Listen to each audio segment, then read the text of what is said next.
Just want to let you know that I've had another good clear scan. So it's the 3rd of March 2017.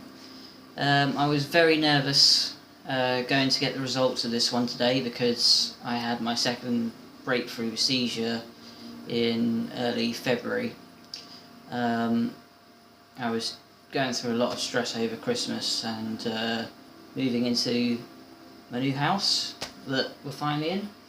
So this is my first house and finally got a mortgage and everything, so grown up. But yeah, I've got the DVD. I don't know if you can see it very well there.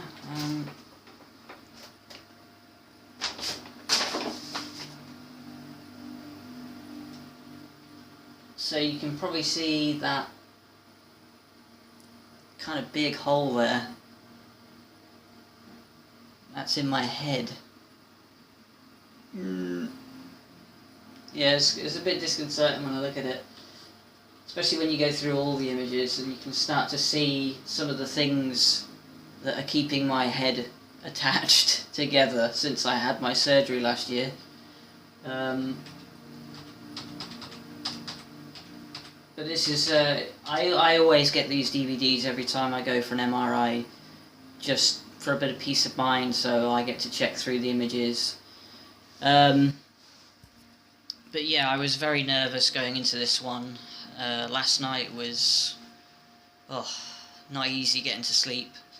One of the things that was kind of getting me down was the fact that one of my friends in the support group, his son, little Sam, he had surgery in December to get rid of a grade 3, and unfortunately it's already grown back and it's now a grade 4.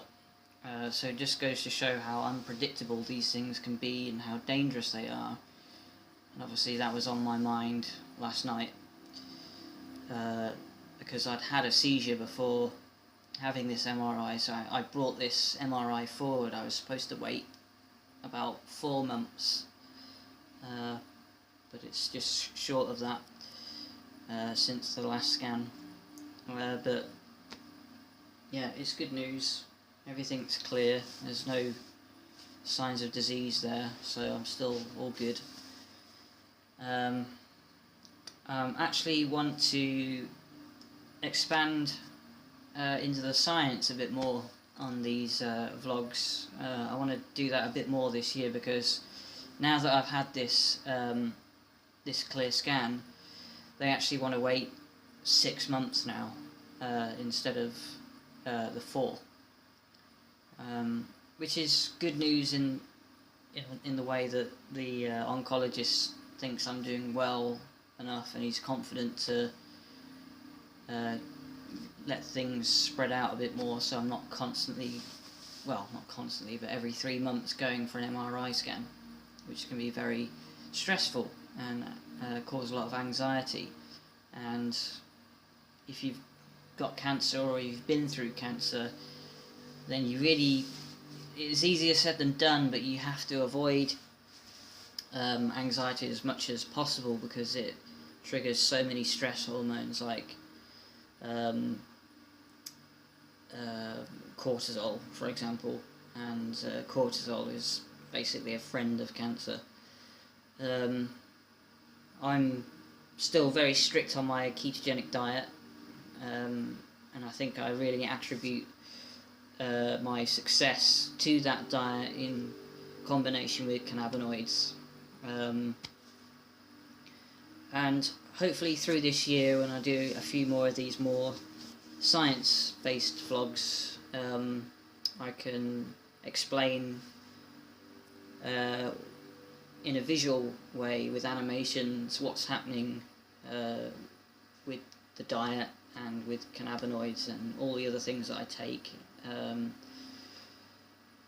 This past 2 months I've been expanding the range of scientists that I follow that are on YouTube. that do a lot of like TED Talks and so on.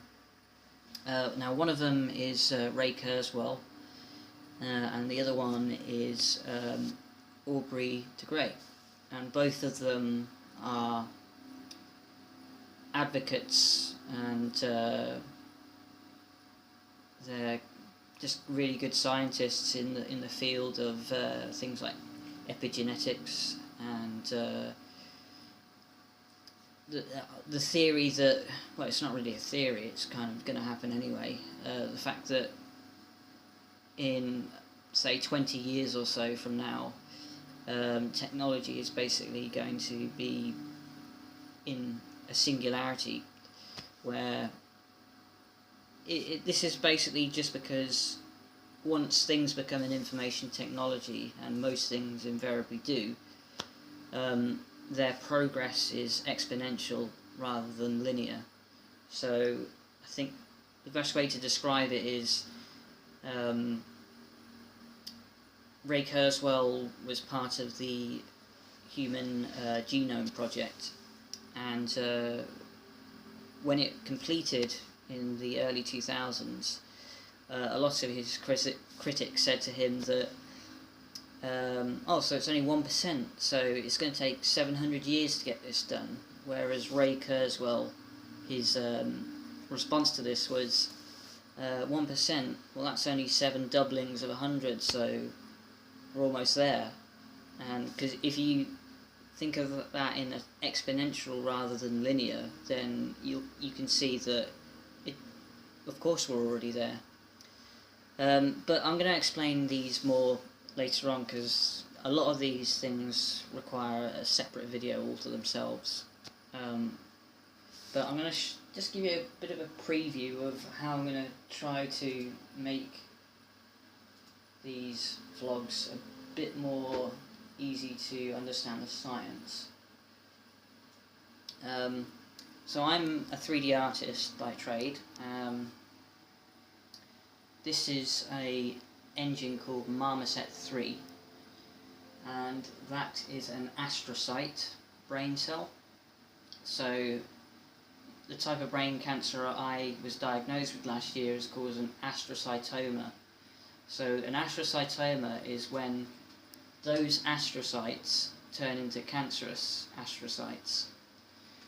So I'm going to try and make these as comprehensive as possible, because these are animations. So we'll start with things like, you can see that I'm highlighting, that's an ogliocyte, I think it's called, or ogliodendrocyte. It's basically another type of glial cell, and you can see it's attached to a capillary.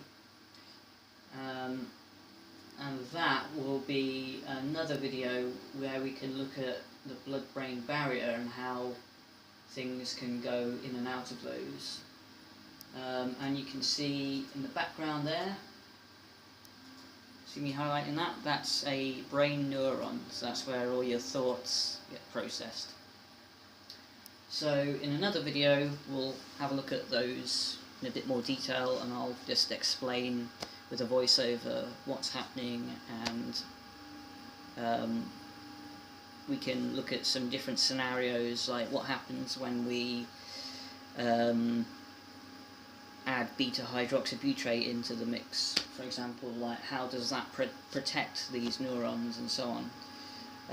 We'll look at liquid aspirin and how that gets through the blood-brain barrier to target cancer. I'm going to leave it there because we're almost at 10 minutes. So thanks very much for all your support, everyone.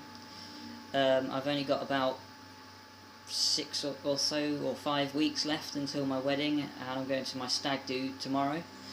So hope to see some of you there. Alright, see you everyone.